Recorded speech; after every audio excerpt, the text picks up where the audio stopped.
नमस्कार, मैं हूं राजेंद्र। हमारे इस कार्यक्रम में आपका स्वागत है। पिछले 10 साल में कॉरपोरेट घरानों द्वारा लिए गए 13 लाख करोड़ रुपए के बैंक लोन को बैड लोन घोषित हो गए और उन्हें माफ कर दिया गया, यानी राइट ऑफ कर दिया गया। 13 लाख करोड़ रुपए जनता का पैसा, विभिन्न तरह से टैक्स के रूप में वसूला गया पैसा। 10 साल में महज कुछ घरानों ने 13 लाख करोड़ रुपयों को खा बचा लिया। पिछले एक साल में 125 अरबपतियों ने भारतीय बैंकों से लोन लेकर भारत छोड़ दिया। इनमें जिनका लोन सबसे कम था वह भी 100 करोड़ रुपए का था। चूंकि इस तरह की खबरों को प्रसारित करने में मीडिया परहेज करता है, इसलिए लोगों को इस खुली और निर्लज्ज लूट का कुछ पता नहीं चलता। पिछले 10 वर्षों में आयकर की दरें आनुपातिक रूप से उच्चतम स्तरों पर पहुंच गई हैं। टैक्स वसूल करने में आयकर विभाग की शक्ति भी पिछले दशक के मुकाबले इस दशक में बढ़ी है, यानी लाखों करोड़ रुपए डकार जाने वाली शक्तिशाली कॉर्पोरेट कंपनियों से वसूली में सरकार हाँफने लगती है और वह लोग पब्लिक मनी की लूट बचाकर सुरक्षित निकल जाते हैं। लेकिन मध्य वर्ग और निम्न मध्य वर्ग के लोगों के लोनों की किस्तें वसूलने में बैंकें ऐसी तत्परता दिखाती हैं कि पाई पाई वसूल कर ही दम लेती हैं। होम लोन या किसी तरह के कंज्यूमर लोन या फिर पर्सनल लोन लेने के बाद कोई आम आदमी की मजाल ही क्या कि एक पैसे की भी हेरा फेरी कर ले। उन्हें लोन देने वाले बैंक मूल और ब्याज की एक एक पाई का हिसाब रखते हैं, और तो और बिना किसी नियमित आय वाले निम्न आर्थिक वर्ग के लोग को तो बैंक लोन ही नहीं देते। हम जो अक्सर सुनते हैं कि भारतीय बैंकों की माली हालत अच्छी नहीं है, उसके पीछे के मूल कारण हम नहीं, हमारे दौर के बड़े लोग हैं। ऐसे बड़े लोग जिनकी गलबैयाँ सत्ताधीश लोगों के साथ होती हैं और वे हमारे सार्वजनिक संसाधनों पर लगातार कब्जा करते जा रहे हैं। यही तो कॉर्पोरेट राज है जिसने नव उदारवादी आर्थिकी के कोख से जन्म लिया है। हमें यह समझा दिया गया है कि यह व्यवस्था का कोई विकल्प नहीं है और यह हमारे लिए बहुत ही जरूरी है। हम खुश हैं कि हमारा एक उद्योगपति इतना कमा रहा है कि जितना पूरा पाकिस्तान नहीं कमा पा रहा।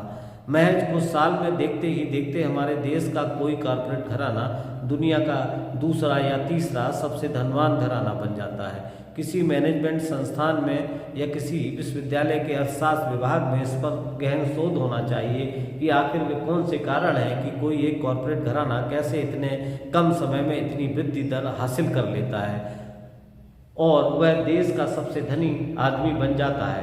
शोध इस पर भी होना चाहिए कि बीते एक दशक में हमारे देश में जो अरबपतियों की इतनी संख्या बढ़ी है, उनके इस चमत्कारिक आर्थिक उत्थान के मूल में कौन से कारण उत्तरदायी हैं। लेकिन यह शोध नहीं होगा, कभी नहीं होगा। अगर कोई रिसर्च की ठान ही ले तो उसका क्या हाल होगा यह हम सब जानते हैं, क्योंकि ऐसे रिसर्च के निष्कर्ष हमारे देश की आर्थिकी में व्याप्त अराजकताओं को एक्सपोज कर देंगे। राजनीतिक नेताओं और नौकरशाहों के जन विरोधी और कॉरपोरेट परस्त चरित्र को उजागर कर देंगे। नई आर्थिकी किसी सिद्धांत से संचालित न होकर सिद्धांतहीनता की धुरी पर टिकी गई है और शोषण के साथ ही सत्ता संरक्षित लूट की संवाहक बनकर रह गई है। वस्तुओं के उत्पादन से लेकर उनके रिटेल व्यापार के साथ साथ सर्विस सेक्टर पर भी कुछ व्यक्तियों कुछ शक्तियों ने कब्जा बरकरार कर रखा है और यही कारण है कि देश की आर्थिक विकास दर बढ़ती है लेकिन रोजगार के अवसर उस अनुपात में नहीं बढ़ते, यानी हम जॉबलेस ग्रोथ की ओर चल पड़ रहे हैं। जॉबलेस ग्रोथ की यह बंजर व्यवस्था अर्थशास्त्र की बारीकी का विषय नहीं बल्कि राजनीति शास्त्र के अंतर विरोधों का निष्कर्ष है। जिस राजनीति में छद्म मुद्दों को मुख्य धारा में लाकर मतदाताओं को भ्रमित करने का मुख्य उद्देश्य बन जाए, वह रोजगार और सामूहिक आर्थिक विकास के संदर्भ में बंजर ही साबित होगी और साबित हो भी रही है। विशेषज्ञ बता रहे हैं कि आज जो बेरोजगारी की दर है वह बीते 50 वर्षों में सबसे अधिक है।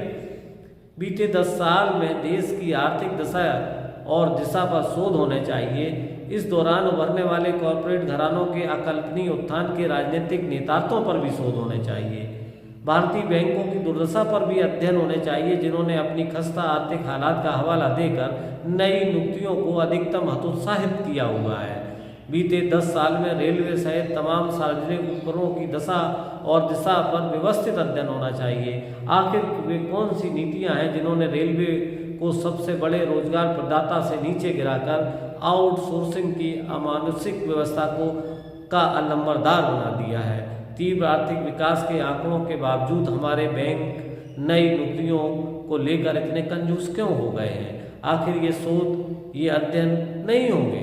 हमारे चुनाव में हम ऐसी उपलब्धियों की राजनीतिक गूंज सुनेंगे जो असल में उपलब्धियां नहीं, राजनीति के गहरे अंधेरों में उपजी भ्रम की कोयलकियाँ होंगी, जिनका हमारे जीवन की वास्तविक चुनौतियों से कोई संबंध नहीं होगा।